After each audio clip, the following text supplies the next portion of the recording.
नमस्कार दोस्तों, आप सभी का स्वागत है टेक मुरली चैनल पे। और आज हम जो टॉपिक पढ़ने वाले हैं वो है व्हाट इज एंटरप्राइज। एक एंटरप्राइज क्या होता है, आज हम इस वीडियो के अंदर जानने वाले हैं। तो बिना देर किए अपने शुरू करते हैं। सबसे पहले बात करते हैं कि what is enterprise. Enterprise group of people होता है जिसके पास एक कॉमन गोल होता है और उस गोल को अचीव करने के लिए कुछ रिसोर्सेस होते हैं जिसका यूज करके वो उस गोल को अचीव करते हैं। ठीक है, तो मान लीजिए कि कोई ऑर्गेनाइजेशन है जिसके अंदर कुछ लोग हैं और उन लोगों के पास बहुत सारे रिसोर्सेस हैं और एक कॉमन गोल है, मतलब सबके लिए एक ही गोल है कि ऑर्गेनाइजेशन का ये फायदा होना चाहिए और सब मिलके उस पर काम कर रहे हैं। इसको बोलते हैं एंटरप्राइज, राइट। देखिए यहाँ कुछ पीपल्स हैं, यहाँ कुछ रिसोर्सेस हैं और यहाँ कुछ गोल एंड ऑब्जेक्टिव्स हैं। पीपल हर लेवल पे होते हैं, उनमें भी बहुत सारे लेवल होते हैं। ठीक है, कोई लेवल 1 पे होता है, कोई लेवल 2 पे होता है, कोई लेवल 3 पे होता है। सबके पास रिसोर्सेस होते हैं। रिसोर्सेस में आ गया व्हीकल्स आ गए जो सप्लाई चेन के लिए ज़रूरी होते हैं, फैक्ट्रीज आ गई, मैन्युफैक्चरिंग का अगर ऑर्गेनाइजेशन है तो पैसे आ गए। तो ये सारी चीज़ें रिसोर्सेस हैं और ये लोग इन रिसोर्सेस का यूज़ करके इस गोल को अचीव करते हैं। और वो गोल कुछ भी हो सकता है ऑर्गेनाइजेशन के लिए, ऑर्गेनाइजेशन का बेनिफिट हो सकता है, ऑर्गेनाइजेशन का नाम हो सकता है, बहुत सारी चीज़ें हैं। ऑर्गेनाइजेशन का अपना मैन्युफैक्चरिंग प्रोसेस का गोल हो सकता है। तो इन सभी चीज़ों को वो लोग अचीव करते हैं और इसी को हम एंटरप्राइज बोलते हैं। अब इस वीडियो में बहुत सारी चीजें देखनी है एंटरप्राइज के लिए। यहां हम बात करेंगे डिवीजन ऑफ ऑर्गेनाइजेशन। देखिए, किसी भी ऑर्गेनाइजेशन को अगर डिवाइड किया जाता है ना तो दो तरीके से किया जा सकता है। एक तो ट्रेडिशनल अप्रोच लेके और दूसरा है एंटरप्राइज अप्रोच से। सबसे पहले देखते हैं कि ट्रेडिशनल अप्रोच क्या है। ठीक है, ट्रेडिशनल अप्रोच में बहुत सारी चीजें आती हैं जो पहले से ही चली आ रही हैं और वो हम सभी जानते हैं। जैसे ट्रेडिशनल अप्रोच फंक्शनल बेस्ड होता है, मतलब कि जो ऑर्गेनाइजेशन डिवाइड होता है इसमें अलग अलग यूनिट के अंदर, वो उनके फंक्शंस पे डिवाइड होता है कि जो फंक्शन वो परफॉर्म करते हैं। जैसे एचआर, ह्यूमन रिसोर्सेज जितने भी फंक्शंस है एचआर परफॉर्म करता है। ठीक वैसे ही अकाउंट से जो रिलेटेड है वो अकाउंट परफॉर्म करता है, सेल से रिलेटेड सेल्स टीम परफॉर्म करती है, प्रोडक्शन से रिलेटेड प्रोडक्शन वाले। तो इस तरह से फंक्शन के बेस पे, मतलब जो काम करते हैं उस बेस पे इनको डिवाइड किया जाता है, राइट। Departmental based goal. अब जो भी डिपार्टमेंट्स हैं, HR, account, sales, production, research and development, इनके पास एक अपना गोल होता है। सेल्स वाले के पास एक अपना गोल है, अकाउंट वाले के पास एक अपना गोल है, एचआर वाले के पास अपना गोल है, प्रोडक्शन वाले के पास अपना गोल है, आर&डी वाले के पास अपना गोल है। ठीक है, और इस गोल को अब पाने के लिए जो भी इस डिपार्टमेंट के अंदर पीपल होते हैं वो उसके लिए काम करते हैं। उनके पास भी बहुत सारी रिसोर्सेज होती हैं जिसका यूज करके ही वो करते हैं। ठीक है, सेल्स वाले के पास भी रिसोर्सेज होंगे, अकाउंट वाले के पास भी रिसोर्सेज होंगे, पर यहाँ डिपार्टमेंट बेस्ड गोल होता है। ये हमेशा ध्यान में रखिएगा।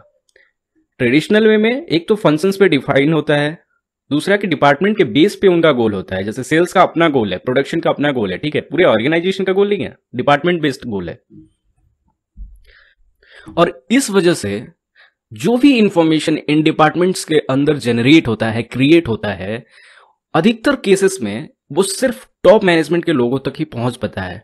अदर डिपार्टमेंट्स के लोग उन सभी चीजों को नहीं जान पाते। अब मान लीजिए कि ट्रेडिशनल अप्रोच में क्या होता है, सेल्स डिपार्टमेंट है, ठीक है, उसका जो डेटा होगा ना वो सीईओ को पता होगा या फिर मैनेजर को पता होगा। वो भी कौन सा मैनेजर, रीजनल मैनेजर की बात नहीं कर रहा, जो उनसे टॉप पे है। मतलब टॉप मैनेजमेंट के जितने भी लोग हैं उनको पता होगा कि क्या चल रहा है पूरे कंपनी के अंदर, पूरे ऑर्गेनाइजेशन के अंदर। लेकिन अगर सेल्स डिपार्टमेंट है, उसका क्या गोल है, सेल्स में क्या चल रहा है, ये सारी चीजें प्रोडक्शन वाले को पता नहीं होंगी और इसका घाटा होता है। वो क्या होता है ये हम आगे देखते हैं। मान लीजिए एचआर है, अकाउंट है, प्रोडक्शन है, सेल्स है, ये सारी चीजें हैं।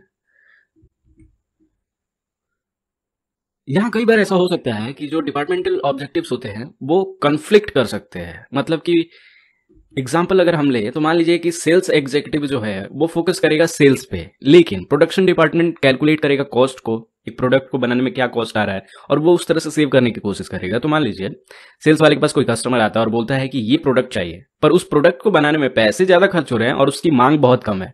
तो प्रोडक्शन वाला हमेशा चाहेगा कि इसको डिसकंटिन्यू कर दिया जाए, क्योंकि इसमें प्रोडक्शन कॉस्ट ज्यादा है, कंपनी को कोई बेनिफिट नहीं हो रहा है और प्लस इसकी बिक्री भी बहुत कम है, राइट। तो जब प्रोडक्शन वाला इस तरह से कैलकुलेट करे और सेल्स वाला चाहे कि सारे प्रोडक्ट्स बने क्योंकि कस्टमर लौट के नहीं जाना चाहिए, तो इस तरह से मान लीजिए सेल्स क्या चाहता है ये प्रोडक्शन वाले को पता नहीं है, प्रोडक्शन क्या चाहता है सेल्स वाले को पता नहीं है। मान लीजिए कि सेल्स में 2 लोगों को भर्ती करनी है, लेकिन कैसे लोगों को भर्ती करनी है एचआर वाले को पता नहीं है। वो भर्ती कर रहे हैं नए नए लोग और सेल्स वाले को चाहिए एक्सपीरियंस वाले लोग। तो मान लीजिए यहाँ तो कॉन्फ्लिक्ट हो जाएगा ना। इसीलिए कंपनीज के अंदर अगर मान लीजिए ये चारों जो भी डिपार्टमेंट है, चार अकाउंट, प्रोडक्शन, सेल्स, ये सारे एक दूसरे के साथ हो, सबको पता हो कि सेल्स में क्या चल रहा है, प्रोडक्शन में क्या चल रहा है, अकाउंट में क्या चल रहा है, एचआर में क्या चल रहा है, तो इन सारी चीज़ों को सुधारा जा सकता है। ठीक है, तो कहने का मतलब ये है कि जब हम ट्रेडिशनल वे में बांटते हैं, डिपार्टमेंट बेस्ड गोल होता है, तो हर डिपार्टमेंट का डेटा सिर्फ टॉप मैनेजमेंट के पास होता है और उनको पता होता है कि सेल्स में क्या चल रहा है, अकाउंट में क्या चल रहा है, प्रोडक्शन में क्या चल रहा है। लेकिन लेवल 1, लेवल 2, मैनेजर लेवल, इन सबको पता नहीं होता है, क्योंकि एचआर का एक अपना मैनेजर होगा, अकाउंट का एक अपना मैनेजर होगा, प्रोडक्शन का अपना मैनेजर होगा, सेल्स का अपना मैनेजर होगा। ठीक है, तो वहां तक ये चीज़ें बहुत ही कन्फ्लिक्ट हो जाती हैं, क्योंकि प्रोडक्शन का जो गोल हो सकता है मे बी वो अकाउंट के लिए अच्छा ना हो, सेल्स के लिए अच्छा ना हो, इस तरह से चीज़ें होती हैं। तो ये बहुत कन्फ्लिक्टिंग चीज़ें होती है। ठीक है, यहाँ एक और चीज़ देख लेते हैं, जैसे कम्युनिकेशन गैप। अब इसका मतलब क्या है? देखिए, ऑर्गेनाइजेशन का जो कॉमन गोल होता है उसकी तरफ जाने के बजाय अगर ट्रेडिशनल वे में हम डिपार्टमेंट्स को बांटते हैं या फिर ऑर्गेनाइजेशंस को डिवाइड करते हैं, तो अलग अलग जो डिपार्टमेंट्स हैं ये अलग अलग डायरेक्शन में जाने लगते हैं।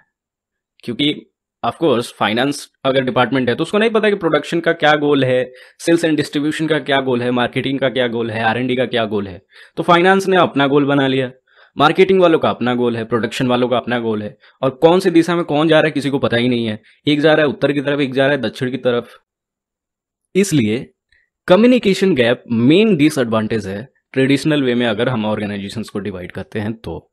यहां मैं आपको एक टर्म बताना चाहूंगा सिलो इफेक्ट के बारे में। ये क्या होता है ये पहले हम जान लेते हैं। ठीक है, देखिए, जब तक सारे डिपार्टमेंट्स ये नहीं जानेंगे कि दूसरे डिपार्टमेंट्स क्या कर रहे हैं और किस पर्पस के लिए वो काम कर रहे हैं, तो इस तरह के कॉन्फ्लिक्ट्स होते रहेंगे। किसी को पता नहीं चलेगा कि सेल्स वाला का क्या गोल है, वो कंपनी से रिलेटेड है कि नहीं है, तो फिर प्रोडक्शन वाला उस तरह से काम नहीं करेगा। मान लीजिए कि सेल्स का डेटा अगर प्रोडक्शन वाले के पास हो कि ये चीज़ बहुत ज़्यादा बिक रही है और इसमें प्रोडक्शन कॉस्ट है, लेकिन चूंकि कस्टमर को एंगेज रखने के लिए हमें ये प्रोडक्ट बनाना है, तो उस तरह से प्रोडक्शन वाला अपना चेक कर सकता है कि हम कैसे इस प्रोडक्ट को काफ़ी कम दाम में बनाएं और ज़्यादा लोगों तक पहुंचा पाएं, क्योंकि उनके पास सेल्स का डेटा है और उनको पता है कि कस्टमर क्या चीज़ में ज़्यादा इंटरेस्टेड है। ठीक है, ठीक वैसे ही मान लीजिए कि सपोर्ट पे बहुत सारे कस्टमर फीडबैक देते हैं कि आपका ये प्रोडक्ट ऐसे काम कर रहा है, इसको ऐसे सुधारिए, और वो चीज़ प्रोडक्शन वाले के पास नहीं पहुंच रही है। तो इस तरह के कॉन्फ्लिक्ट होंगे ना, क्योंकि कस्टमर क्या चाहता है सपोर्ट वालों को पता है, क्या प्रॉब्लम्स आ रही हैं, ये सारी चीज़ें सपोर्ट वाले को पता है, लेकिन वो डेटा प्रोडक्शन के पास नहीं है ताकि वो उसको इम्प्रूव करे। तो इस तरह की चीज़ें हों तो ऑफकोर्स चीज़ें सुधरेंगी ही नहीं ना, और जब चीज़ें नहीं सुधरेंगी तो कस्टमर को वही चीज़ बार बार मिलने वाली है। जब किसी ऑर्गेनाइजेशन के अंदर एक डिपार्टमेंट को पता नहीं होता है कि दूसरा डिपार्टमेंट क्या कर रहा है, इसी चीज़ को हम सिलो इफेक्ट बोलते हैं। क्योंकि सिलो इफेक्ट के अंदर जो एम्प्लॉयज होते हैं वो अपना टास्क अपने तरीके से कंप्लीट करते हैं बिना ये सोचे कि इसका प्रभाव ऑर्गेनाइजेशन पे पड़ेगा या नहीं पड़ेगा। जैसे मान लीजिए ऑर्गेनाइजेशन में हर एम्प्लॉय अपने तरीके से काम कर रहा है, उसको फर्क नहीं पड़ता कि हम जो काम कर रहे हैं उसका क्या बेनिफिट होगा, पूरे ऑर्गेनाइजेशन पे क्या असर पड़ेगा। मान लीजिए किसी ऑर्गेनाइजेशन में एक एम्प्लॉय है और वो सपोर्ट में बैठा हुआ है, सपोर्ट वाले डिपार्टमेंट में। ठीक है, कस्टमर कॉल करता है, प्रोडक्ट के बारे में क्वेरी लेता है और इम्प्रूवमेंट का जो फीडबैक होता है वो देता है, लेकिन सपोर्ट एग्जीक्यूटिव जो है वो बोलता है कि नहीं, ये एरिया हमारे डिपार्टमेंट में नहीं आता है, आपको प्रोडक्शन में कॉल करके बताना है कि क्या चीज़ों का इम्प्रूवमेंट करना है। अब बताइए कि एक बंदा कस्टमर वो सपोर्ट वाले को कॉल करे या प्रोडक्शन वाले को, उसको क्या पड़ी है? उसके पास और सारे ऑप्शन है, वो उसके पास जा सकता है, वो क्यों प्रोडक्शन वाले के पास कॉल करके बताएगा? वो क्यों इतने सारे डिपार्टमेंट को कॉल करेगा? वो तो सिर्फ सपोर्ट के पास कॉल करेगा ना। और सपोर्ट वाले को ऐसा करना चाहिए कि उसकी इंप्रूवमेंट को लेनी चाहिए और उन सारे इंप्रूवमेंट को कलेक्ट करके प्रोडक्शन वाले को दे देनी चाहिए, या फिर अपने मैनेजर से बात करनी चाहिए कि ये चीज़ें हैं जो हम इंप्रूव कर सकते हैं, और उस तरह से कंपनी डिसाइड करती है, राइट।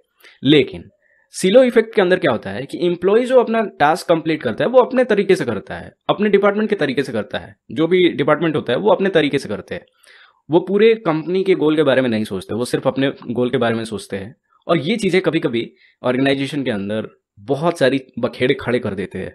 तो इसका मतलब होता है सिलो इफेक्ट। होप कि आपको समझ में आया होगा सिलो इफेक्ट, ये ऑर्गेनाइजेशंस में यूज होता है। ठीक है, तो इसको हमेशा ध्यान में रखिएगा। अब बात करते हैं एंटरप्राइज वे। पहला हमने पढ़ा था ट्रेडिशनल अप्रोच और उसी को हम अभी तक पढ़ रहे थे। अब हम बात करेंगे एंटरप्राइज अप्रोच के बारे में।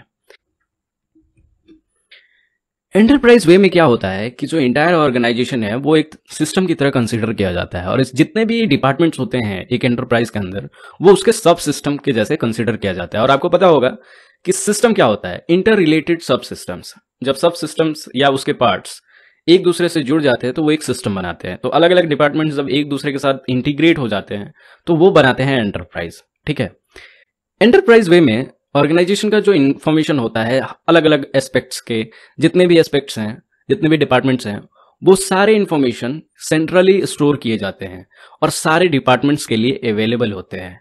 अब इससे फायदा क्या होता है, क्योंकि हमने ट्रेडिशनल में पढ़ा था कि डिपार्टमेंट का अपना गोल होता है, लेकिन यहाँ एंटरप्राइज में एंटरप्राइज का गोल होता है, ऑर्गेनाइजेशन का गोल होता है, और सारे डिपार्टमेंट एक दूसरे से जुड़े होते हैं। सबको पता होता है कि दूसरे डिपार्टमेंट में क्या चल रहा है। ठीक है, एचआर को पता है कि आरएनडी में क्या चल रहा है, सेल्स को पता है कि सपोर्ट में क्या चल रहा है, आईटी में क्या चल रहा है, प्रोडक्शन में क्या चल रहा है, मार्केटिंग में क्या चल रहा है। तो एक डिपार्टमेंट को सारे डिपार्टमेंट्स के बारे में पता है। ठीक है, और इसी को हम एंटरप्राइज वे बोलते हैं।